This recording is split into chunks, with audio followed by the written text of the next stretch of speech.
All right, well, I would like to welcome everyone and introduce myself. I'm Vicki Boadar, the Educational Specialist for Elementary Math, and I'm always happy to answer questions that anybody has about math instruction, but tonight I am thrilled to have some community partner support. It is my pleasure to introduce Jessica from Mathnasium Short Pump, who will be presenting tonight's session. We'll have a question and answer session at the end, and I will also be monitoring the chat throughout, so feel free to drop any questions in the chat. Jessica, I'll hand it over to you. Thank you. Thank you so much. I'm so happy to be here. Thank you for having me. As Vicki said, I am the Center Director at Mathnasium and Short Pump. We have a couple of different locations in Richmond, but we're a math-only learning center. So happy to be here today. I'm going to go ahead and start sharing my screen so we can get started with our presentation. Okay. And our presentation today is entitled Understanding New Math. New math we put in quotes for a reason. Math actually hasn't changed. 2 plus 2 is still 4. 6 times 7 is still 42. But a lot of parents are seeing how their children are being taught math and are perceiving it as being different. So we want to talk about that today. So a little bit of an overview. We're going to talk about what is new math versus traditional math. Why are we teaching math this way? What are some examples of teaching math this way? And I'm sure you'll recognize some of them from your children's homework. And then finally, what can parents do to help? So traditional math.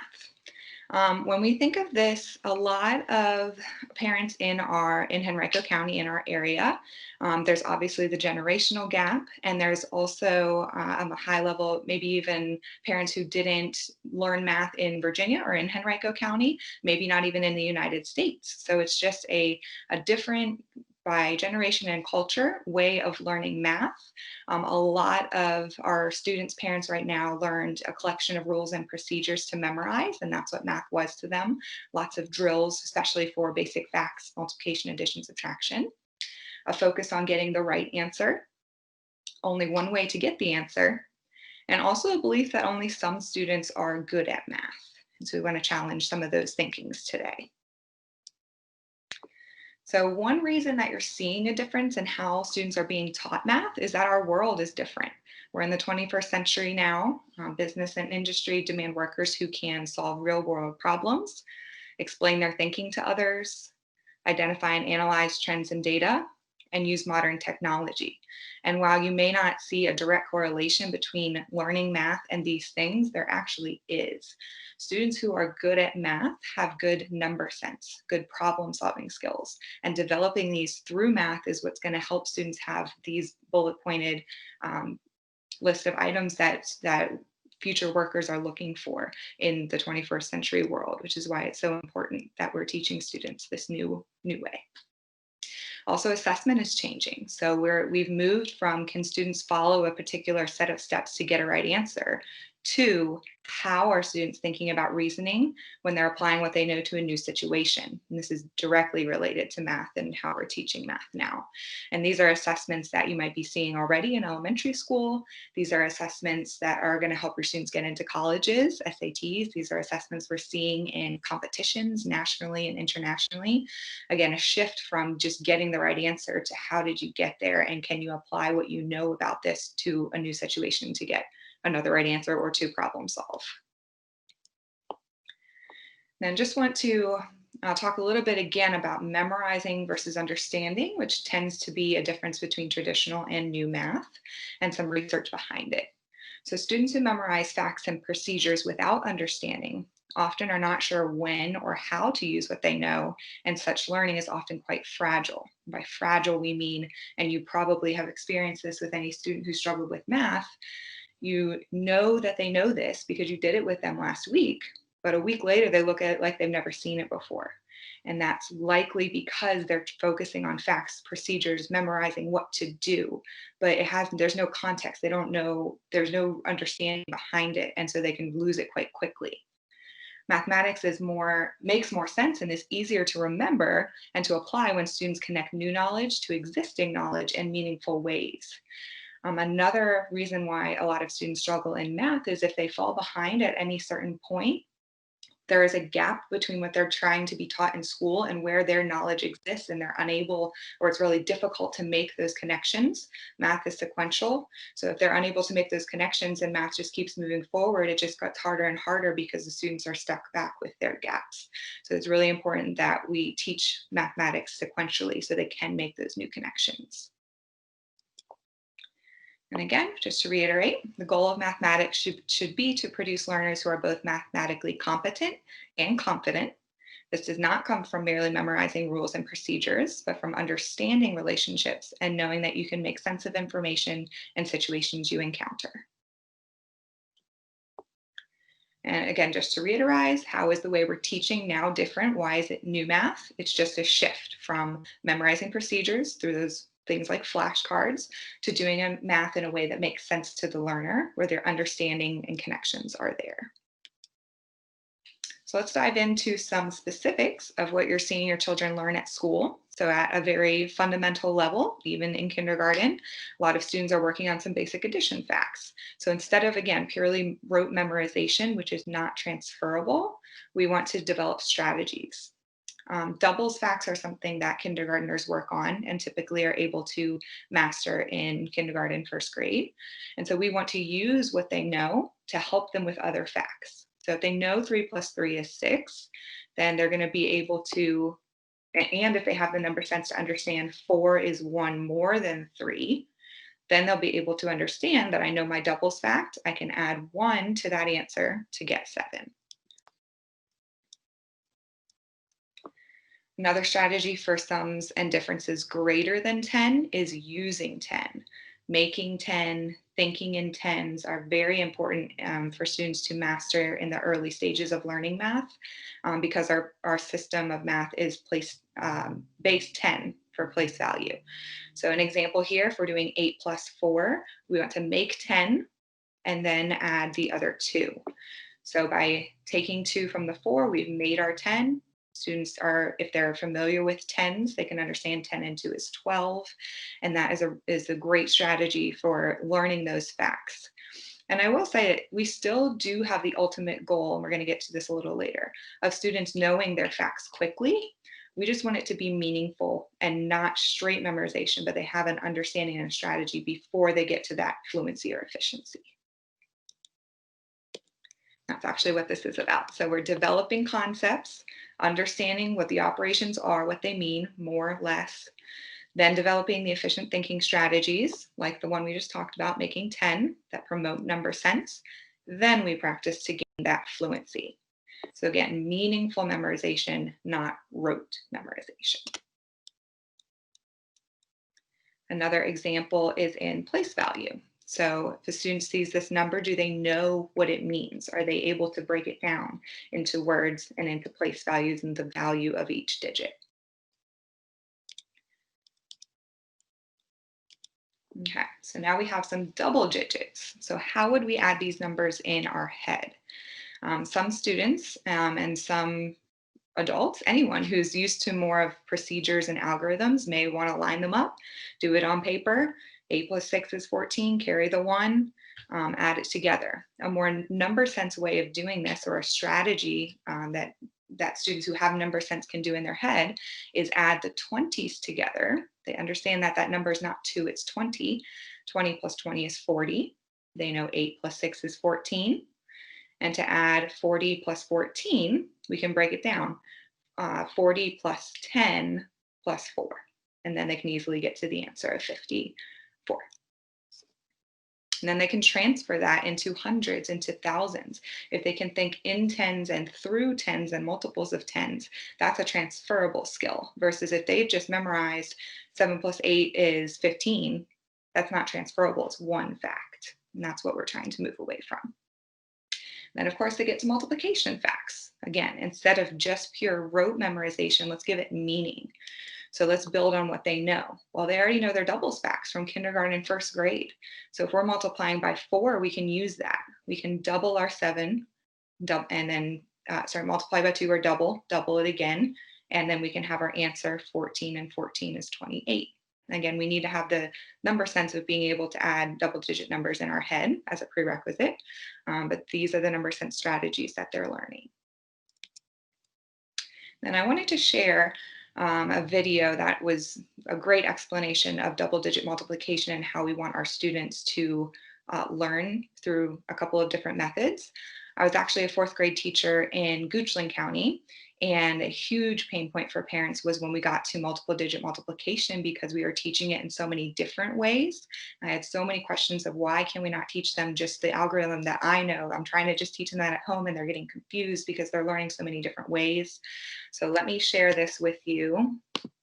And if for some reason audio doesn't work, then Vicky or Alexis, stop me. When your child first learns to multiply two two-digit numbers, she will use the area model. This visual tool illustrates how to decompose numbers and find 4 different products. As her skills improve, she will move from this pictorial model into a concrete method called partial products. Using partial products to solve 43 times 56 looks like this. She will start by multiplying tens times tens. Next, she will multiply tens times ones. Then, ones times tens. And last, ones times ones. These are called partial products. This is the product or answer. Using partial products removes the pictorial step, but places the same emphasis on the actual value of the numbers being multiplied. By the end of 4th grade, your child will use the standard algorithm to multiply. This algorithm is used to develop an abstract level of understanding. If she jumps right to using the standard algorithm, she will not develop the conceptual understanding of multiplying two-digit numbers. The standard algorithm has fewer lines of work because your child has a greater understanding of what she's multiplying. Your child knows the actual value of these products because she has a strong understanding of partial products. And that's good to know. Let me get my slide back up here. Okay, and again, perfect example of why we don't just jump to the algorithm, because as the video is explaining, it's abstract. It is not based in the understanding of what's going on. If you've noticed any students who forget to add the 0 in the second row, they're not giving it meaning. They're not realizing why we put that there, being that we're multiplying now in the tens place. 10 times any number, or any multiple of 10 times any number, cannot be a one-digit number. And so again, without that understanding, we're maybe as adults saying, oh, they're just forgetting. Why do they keep forgetting to put that 0 there? If they don't have the understanding or any meaning behind it, of course they're going to forget it. So it's really important that we start teaching this double-digit multiplication in the understanding phase, pictorially, then concrete, and then abstract. So on to what you can do. So maybe you're unfamiliar with some of these ways of teaching students math, and that's okay. There are things that you can do besides just teaching these methods. And so let's go over some of those. Great things to do is to ask questions. You can do this to math students all the way up through high school and college. You don't have to know what they're doing in math to ask them, how did you get that? Why did that work? And if they're able to answer you and explain that they understand what they're doing, awesome. If they don't know, or if they just say, I memorized it, those are the flags that you're looking for. Other questions you can ask, does this remind you of anything else? Again, making those connections. Could you draw a picture to help? Is there another way you could think about this? Does that make sense? And that's another good sign of if your student has number sense. Do they know if their answer is even ballpark of where it should be? And then again, can you explain how or why you did that? Playing puzzles and games is really helpful in helping children develop number sense and just develop ways of thinking about math, and it's fun. And this slide particularly says math puzzles and games, but really most puzzles and games involve some kind of problem solving. Lots involve dice or spinners. All of that can be related to math and help them develop their number sense. Always encourage your students and never say you are wrong. Be encouraging when they are working on their math problems. Instead of saying you're wrong, find the logic in their thinking, because there should be logic to what they say. Again, unless they are just saying I memorized it or this is what my teacher told me to do, then that's a flag that they're not understanding. But if they're using logic to get to their answer and they're arriving at the wrong mathematical, you can help them with that piece of flawed logic, help fix that piece instead of just saying that's wrong, try it again, do the steps. Again, encouraging that thinking, getting them to think about how they're thinking and getting them to communicate how they're thinking about math. Don't associate math with speed. So this is one that may seem counterintuitive, but again, we've talked a little bit about this. It is so much more important that they have the understanding first. Yes, we do want them eventually to know their facts. They have to in order to do some higher levels of math that are needed with those facts. But at the beginning, it is not important to work quickly, particularly in younger years. We now know that forcing kids to work fast on math is the best way to start math anxiety for children, especially girls. And then another very important one that you'll have to catch yourself potentially is don't spread your own dislike of math. Telling your children you were bad at math, or math was always hard for you at school, or that you dislike it, especially if you're a mother. Again, but there's research out there that shows that how students feel about math by about third grade is likely how they're going to feel about it beyond third grade. So if their childhood growing up in kindergarten, first grade, second grade is that math is hard and you don't need it and there's a dislike around it, and then they start to feel those things, it's pretty hard to change that attitude again after third grade. So encourage liking of math, encourage your students, play those games with them, etc.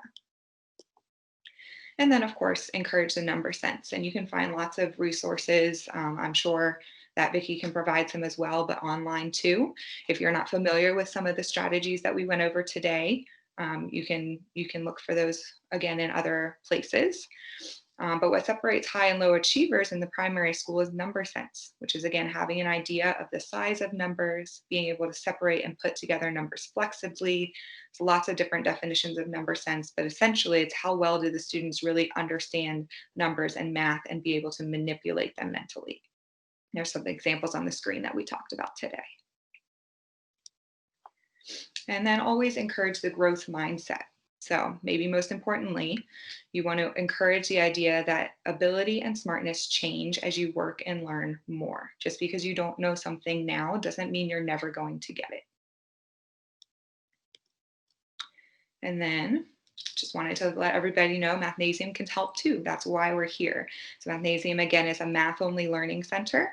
Our students come to us, we see where they are in math currently and build from there.